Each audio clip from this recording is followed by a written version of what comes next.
They say, your family, your ally. Pero paano kung sila rin ang sasira ng buhay mo? Paano nga ba nangyaring lahat ng to?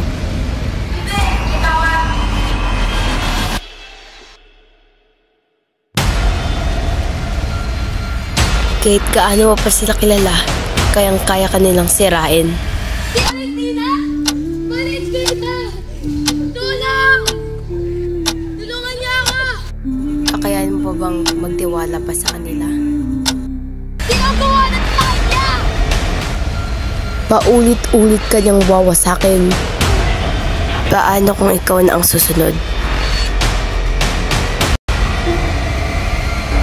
But would you kill your own blood for money? Hindi ako pumatay sa kanya. Hindi ako ang pumatay. Hindi ako ang pumatay. Hindi ako ang pumatay. Hindi ako pumatay. Hindi ako pumatay. Hindi ako pumatay. Hindi ako mamamatay tao. Tulong! Tulong! Family or for money?